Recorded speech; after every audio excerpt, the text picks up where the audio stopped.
నమస్కారం. ఆలోచన అమృతానికి స్వాగతం, సుస్వాగతం. వినదగునెవ్వరు చెప్పిన విననంతనే వేగపరగ వివరింపతగును అనే ఒక పద్యం ఉంది. ఏమంటున్నానంటే, ఇవాళ నిన్న హైదరాబాద్ పర్యటనలో మోడీ గారు అద్భుతమైన ప్రసంగం చేశారు. నిజంగా చెప్పాలంటే మోడీ గారు వచ్చిన పని పశ్చిమ బెంగాల్ తర్వాత తెలంగాణలో రేపు పాగా వేద్దామని ఒకటేమో అభివృద్ధి పనుల శంకుస్థాపనలు, దాని తర్వాత కొన్ని ప్రారంభోత్సవాలు, 9,000 చిల్లర కోట్లు ఇవాళ అమలవుతాయి, రేపు అమలవుతాయి, కానీ సంవత్సరాలు పట్టవచ్చు. కనుక మంచిదే ఒక అధికారిక పర్యటన. దాని తర్వాత పెద్ద బహిరంగ సభ పెట్టుకున్నారు, మంచిది. ఈ బహిరంగ సభలో కాంగ్రెస్ని తిట్టిపోవచ్చు, కానీ అది కాకుండా నవసూత్రాలు ఆయన చెప్పారు. అందులో ప్రధానంగా విదేశీ మారకం బయటకు పోకుండా, మన ఫారెక్స్ నిల్వలు ఖర్చు కాకుండా 4 పొదుపు చర్యలు పాటిస్తే, 4 పొదుపు చర్యలతో పాటు 4 విధానాలు పాటిస్తే మంచిది అన్నారు. చాలామంది మిగతా మీడియా మిత్రులు అందరూ కూడా బంగారం మీద ఫోకస్ పెట్టారు. బంగారం కాకుండా, బంగారం కూడా ఒక ఫ్యాక్టర్. సంవత్సరానికి 800 నుంచి 900 టన్నుల బంగారాన్ని మనం దిగుమతి చేసుకుంటున్నాం భారతదేశానికి. అంటే బంగారం మీద మోసతోని దిగుమతి చేసుకోవడంలో ఒక లాభం ఉందో నష్టం ఉంది అంటున్నాం.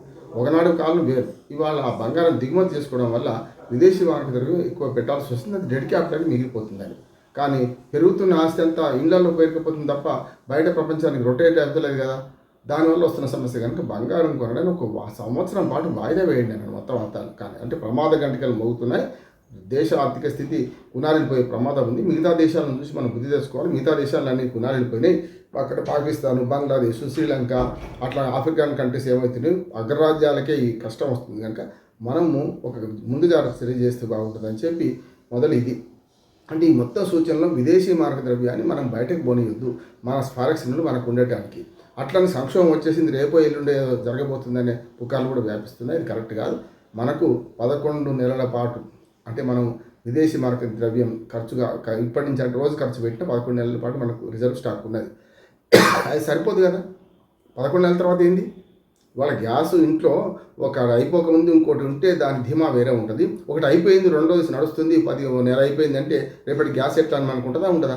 అట్లాగే ఫారెక్స్ నిల్వలను కూడా మనం సరైన కంట్రోల్ చేసుకోవాలంటే ఇప్పుడున్న స్థితి 6వ స్థానంలో ఉన్నాం మనం. ప్రపంచంలో ఫారెక్స్ నిల్వల్లో చైనా నుంచి మొదలుకొని మనం 6వ స్థానంలో ఉన్నాం. చైనా ఫస్ట్ ఉంటే మనం 6వ స్థానంలో ఉన్నాం. అమెరికా, జపాను, రష్యా ఇట్లాంటి కొన్ని ఉన్నాయి, మనకన్నా ముందు ఉన్నాయి. చివరిలో 6 అంటే మన పైన కొన్ని 6 దేశాలు ఉన్నాయి. అంటే సగంలో ఉన్నాం మనం, అంటే ఆ 10లో మొదటి 10లో. అట్లాంటప్పుడు ఈ విదేశీ మారక ద్రవ్యాన్ని మనం బయటకు పోకుండా ఉండాలంటే ఫస్ట్ ఒకటి గోల్డ్. అంతకంటే వీటికంటే ఎక్కువ అంటే ఎరువులు. ముఖ్యంగా ఎరువుల సబ్సిడీ ఎంత అంటే 300 యూరియా బస్తాలు 3,000 పెట్టి కొనుక్కుంటున్నాం మనం, బయటికి తెస్తున్నాం. ఇది మన రూపాయలు లెక్క పట్టుకుంటే. మరి ఎరువులు ఎక్కువ వాడటం వల్ల ఏమవుతుంది? ఒకటి భూమి ఏమో సిమెంట్ లాగా అయిపోతుంది. దానివల్ల వచ్చే ఫలితం కంటే గాల్లో పోయేది ఎక్కువైతుంది. యూరియా ఎట్లాగూ మనకు సబ్సిడీ దొరుకుతుంది కనుక ఎక్కువ ఖర్చు పెడుతున్నామని మాట వస్తుంది. దాని గురించి వేరేగా ఒక వీడియో చేసుకుందాం. అంటే మనం వ్యవసాయం ఏ సంస్కరణలు కావాలని. కనుక తక్కువ సబ్సిడీకి వస్తుంది కనుక, తక్కువ ధరకు వస్తుంది కనుక మనం యూరియా వాడడం తగ్గించాలా వద్దా? ఖచ్చితంగా విదేశీ మార్కెట్ దానిపోతుంది. ఆ తయారీలో కూడా చమురు అవసరమైంది. మనం ఇప్పుడు ఎరువులు, పురుగు మందుల తయారీలో కూడా మళ్ళీ చమురు అవసరం అవుతుంది. కనుక అన్నిటికంటే పెద్దది చమురు సంక్షోభం ఉందా లేదా? ఇవాళ గ్యాస్ దొరకదు వస్తున్నాం మనం. అది కూడా మనం దాని గురించి ఇంకో వీడియో చేస్తాను నేను. ఖచ్చితంగా గ్యాస్ సంక్షోభానికి కారణం ఏంటిది, ఇవాళ గ్యాస్ సంక్షోభంలో ఎసెన్షియల్ కమ్యూనిటీస్ యాక్ట్ ఎందుకు ఫెయిల్ అవుతుంది మాట్లాడుకుందాం. ఇంకోటి మూడోది ఏంటంటే ఎరువుల మీద కూడా మన ఎరువులతో పాటు గ్యాస్ వీటి మీద కూడా మనం సబ్సిడీ ఎక్కువ ఇస్తున్నాం కదా. మనం డొమెస్టిక్ గ్యాస్ అయితే 1,000 రూపాయలు, 1,060, 1,100కి ఇచ్చేస్తున్నాం. అది బయట కొనాలంటే 5,000 కావాలి. అదే డొమెస్టిక్ గ్యాస్ 14 కిలోలు కొనాలంటే 4,000-5,000 కావాలంటే బ్లాకులో అమ్ముతున్నారు, చూస్తున్నాం కదా మనం. దాని మీద అట్లానే మనకు పురుగు మందులు, ఎరువులతో పాటు చమురుతో పాటు మరొకటి ఏంటంటే నూనె గింజలు, పప్పు దినుసులు. ముఖ్యంగా నూనె గింజల విషయంలో మనము చాలా వెనుకబడి ఉన్నాం. నూనెలు చాలా 100% పైన మనం పండించలేదు, బయట నుంచి దిగుమతి చేసుకుంటున్నాం. వీటి విషయంలో వినాలా లేదా? ఎందుకంటే మోడీ చెప్పారా, ఇంకెవరు చెప్పారనే సమస్య కాదు. వినదగని ఎవరు చెప్పినా విన్నంతనే వేగపడక అన్నట్టు మనం విన్న మాటను విడిచిపెట్టకుండా పాటించాల్సిన అవసరం ఉంది అంటున్నాడు. తర్వాత పొదుపు చర్యలు కూడా చాలా పేర్కొన్నారు. ముఖ్యంగా ఎలక్ట్రిక్ వెహికల్స్ వాడమన్నారు. దానిలో సమస్యలు ఉన్నాయి. ఎలక్ట్రిక్ వెహికల్స్ వాడమంటే తయారీ రంగం ఇంత లేదు కదా. 2030 టార్గెట్ పెట్టుకుని తయారు చేస్తున్నాం. ఇప్పుడు ఛార్జింగ్ స్టేషన్స్ లేవు. అట్లా ఈవీలు తయారు చేసే యంత్రాంగం అంటే చాలా కంపెనీలు పాత మోడల్కి అలవాటు ఉన్నాయి. అంటే హైబ్రిడ్ మోడల్కు సిద్ధంగా లేదు. ఇది డీజిల్, పెట్రోల్ ద్వారా తయారయ్యే వెహికల్సే తయారు చేయడానికి అవసరమైన వాళ్ళకు మెషినరీ ఉంది. కనుక దాని నుంచి మొత్తం మిషనరీ అంటే మొత్తం షిఫ్ట్ కావాలి కొత్త దానికి.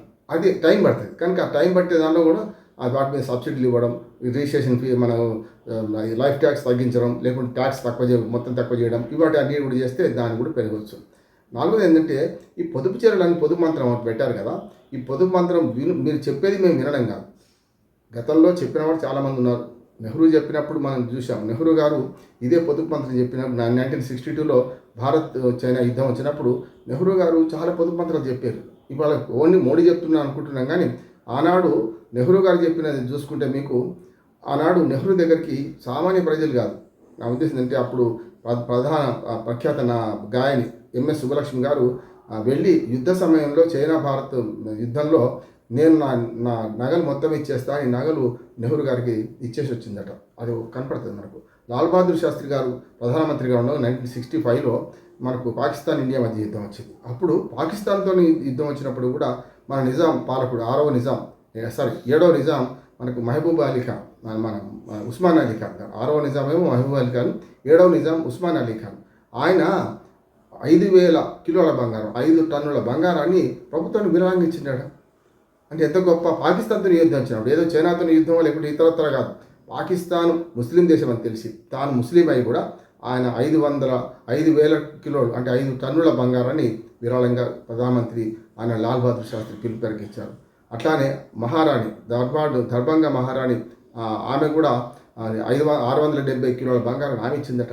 ఇట్లా 100 మంది చెప్పుకోవచ్చు. అందుకని మోడీ గారు ఏమన్నారు, ఆనాడు బంగారం దానం చేశారు యుద్ధ సమయంలో, మీరు కనీసం ఇప్పుడు బంగారం కొనకుండా 1 సంవత్సరం వాయిదా వేయండి అన్నాడు. మేము ఎందుకు కొనుక్కోవద్దు, మా ఇష్టం, మేము కొనుక్కుంటామంటే దాన్ని ఏం చేయలేము. అందుకనే వాళ్ళు చెప్పింది ఆయన కనుక మనం పాటించామంటే, గతంలో చాలామంది ఇటువంటి చెప్పుకొచ్చింది కదా. మన్మోహన్ సింగ్ గారు కూడా అన్నారు, ఇందిరాగాంధీ 1967లో బంగారం కొనొద్దని, ఇప్పుడు అన్నీ వస్తున్నాయి. ఇప్పుడు మోడీని విమర్శిస్తుంటే మొదటి పాదయాన్ని తీస్తారు కదా, ఎవరు ఊరుకుంటారు. కనుక ఇందిరాగాంధీ గారు కూడా ఆనాడు కొనొద్దని 67 మే 6 నాడు అన్న మాట అయితే ఉన్నది కదా. మనకి ఆనాడు పత్రికలు, హిందూ పత్రికలు, ఇంక పత్రికలు వచ్చినాయి, వార్తలు ఉన్నాయి కదా. అందుకని ఇప్పుడు విమర్శించడం ఏం చేయాలి, మరి ఇందిరాగాంధీ మాట తప్ప, మరి ఆనాడు ఆమె అంటే కరెక్ట్, ఈ వీళ్ళంటే తప్ప ఇద్దా కాదు కదా. ఇట్లాంటివన్నీ గమనించాలి. తర్వాత ఆయనే కాదు, మన్మోహన్ సింగ్ గారు అన్నారు, వాజ్పేయి గారు అన్నారు. అంటే వాజ్పేయి గారు డైరెక్ట్గా చేసింది ఎక్కడ కనపడలేదు, కానీ మన్మోహన్ సింగ్ గారు అయితే పొదుపు చర్యలు పాటించండి అన్నారు. అందుకని యుద్ధ సమయంలో ఇట్లాంటివి పాటించిన అవసరం అంటున్నాడు. ఇవాళ ఆర్థిక ప్రత్యేక స్థితి చాలా దేశాల్లో వచ్చింది, మన దగ్గర రాలేదు. ప్రమాద గంటికలు మోగుతున్నాయి కనుక మనం దీని మీద పొదుపు చేస్తే విదేశీ మార్కెట్ ద్రవ్యం 4 ఖర్చు అవుతుంది. బంగారము, ఇంధనము, అట్లాగే మనకు చమురు అంటే మనకు డీజిల్, పెట్రోలు, అట్లాగే మనకు గ్యాసు, వీటి మీద గ్యాస్ అయితే తప్పించలేము. ఎందుకంటే వంట గ్యాస్కి అలవాటు అయినాక ప్రత్యామ్నాయంగా ఎలక్ట్రిసిటీ స్టవ్ పెట్టుకోవచ్చు, కానీ ఇంత తొందరగా కాదు కదా వెంటనే షిఫ్ట్ కావడం. కనుక వ్యవస్థ ఉంటుంది కనుక గ్యాసును తప్పించి ఇంధనాలు వాడడానికి మాత్రం ఖచ్చితంగా మనం పొదుపు చేసుకోవచ్చు. ప్రజారవాణా వాడాలి. ప్రజారవాణా వాడాలంటే ప్రజారవాణా పెంచాలి, మీదే కదా బాధ్యత అంటున్నాను. 4వది ఏంటంటే మనకు ఈ మన నూనె గింజలు, పప్పు దినుసులు మనం దిగుమతి చేసుకుంటున్నాం. దిగుమతులను తగ్గిద్దాం, ఎగుమతులను పెంచే ప్రయత్నం చేస్తాం. అప్పుడు మాత్రం విదేశీ మార్గ ద్రవ్యం ఉంటుంది. కనుక విదేశీ మార్గ ద్రవ్యం నిల్వలు పోకుండా ఉండాలంటే కరోనా అప్పుడు ఏదైతే పాటించారో అవి పాటిద్దామంటున్నాడు మోడీ గారు. ముఖ్యంగా మనకు ఆన్లైన్ సేవలు ఎక్కువ తీసుకుందాం, అట్లానే మనకు వర్క్ ఫ్రమ్ హోమ్ చేద్దాం, గతంలో చేసినాం కదా, అట్లాంటివన్నీ పాటిస్తే మంచిది అని అంటున్నారు. దానికి చిలువలు పర్వాలు చేసి మోడీని విమర్శించేవాడు చాలామంది ఉంటారు. నేను అందుకని అంటున్నాను, మనకు అంశాల వారి మద్దతు, అంశాల వారి వ్యతిరేకత ఉండాలి తప్ప మోడీ గురించి వేరే చర్యల గురించి విమర్శించడం లేదు. కానీ ఇప్పుడు కూడా ఇందులో ఏమంటున్నానంటే ప్రభుత్వమే మొదటి పొదుపు చర్యలు పొందిపెట్టాలంటున్నాను. ఫస్ట్ కేంద్ర ప్రభుత్వం సర్కులర్ జారీ చేయండి, ఇంతకంటే ఒక పలానా ఆఫీసు ఇంధనం వాడొద్దని. మీరే మొన్న హైదరాబాద్ మీటింగ్కు వేలాది మంది, లక్షలాది మంది తరలించడానికి అటవులు వాడిండ్రు. సరే, అయ్యగారు ఉల్లిగడ్డ సామాగ్రి నాకైతే వర్తించడానికి లాభం లేదు కదా. పొదుపు చర్యలు ఎవరి నుంచి మొదలు కావాలంటే ఖచ్చితంగా ప్రభుత్వం నుంచే మొదలు కావాలంటున్నాం. ప్రభుత్వం, కేంద్ర రాష్ట్ర ప్రభుత్వం మొదలు పెట్టండి. మీ అధికారులకు ఆదేశాలు జారీ చేయండి. మీరు ఇంతకంటే పెట్రోల్, డీజిల్ వాడడానికి వీల్లేదు, మీరు వ్యక్తిగతంగా వీటిని వాడడానికి వీల్లేదు, చాలా చేయండి. ఎందుకు పోతే చెప్తాను నేను. అందుకనే ఇవన్నీ కూడా చెప్పడం ఈజీ, కానీ అది ఆచరించడం కష్టం. కనుక చెప్పడంతో పాటు ఆచరించే ప్రయత్నం చేయాలి. అందుకని చెప్పడం బాధ్యత కాదు, మీరు ఆచరించి మీరు చూపించండి, ప్రజలకు ఆదర్శం నిలవండి. అప్పుడు మళ్ళీ మీకు నైతిక హక్కు వస్తుంది చెప్పడానికి అని అంటున్నాను. ఇవాళ వ్యవసాయంలో ఆధునిక వ్యవసాయం చేయాల్సిన అవసరం ఉంది. రసాయనిక ఎరువులు వాడొద్దు.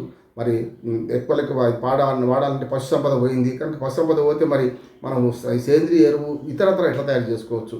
వరి అడవులు పండిస్తున్నాం, వరి గడ్డిని కాల్చేస్తున్నాం. అక్కడ పంజాబ్లో గోధుమ గడ్డిని కాల్చేస్తారు. మరి ఇటువంటివన్నీ కాల్చకుండా ఉండాలంటే వాటిని ఎరువుగా ఎట్లా మార్చవచ్చు, దానికి అవసరమైన సబ్సిడీ ఎట్లా ఇద్దాం. మరి పామాయిల్ లాంటి తోటలు పెంచమని నర్మేటలో మధ్యనే మరి రేవంత్ రెడ్డి గారు పోయి ప్రారంభం చేసి వచ్చారు సిద్దిపేట జిల్లా. అంతకుముందు దీని ప్రారంభానికి ఏమైంది, కేసీఆర్ గారు ముఖ్యమంత్రిగా ఉన్నప్పుడు మరి ఈ పెంచుమని హరీష్ రావు కేసీఆర్ గారు ప్రోత్సహిస్తేనే కదా అక్కడ వచ్చింది. వేలాది మంది రైతులు వేలాది ఎకరాల్లో వందలాది మంది రైతులు పామాయిల్ తోటలు పెంచారు కదా. ఇవన్నీ మనము ప్రజలకు చెప్పడం కాకుండా ఆచరించడానికి వీలైన మార్గాలు చేయాలి. ఓ రకం చెప్పాలంటే వర్క్ ఫ్రమ్ హోమ్ మొదలుపెట్టి హైబ్రిడ్ మోడల్ నుంచి మెల్లగా మళ్ళీ కరోనా కాలంలో ఎట్లా జరిగిందో అట్లా జరిగే ప్రయత్నం చేయాలి. వంట నూనెలు వాడడంలో కూడా అన్ని పొదుపు చర్యలు తీసుకుంటే మంచిగా ఉంటుంది. ముఖ్యంగా ఎసెన్షియల్ కమోడిటీ యాక్ట్ని ఎందుకు వాడాలి, ఇవన్నీ ఇంకో వీడియోలో మాట్లాడుకుందాం. నమస్కారం.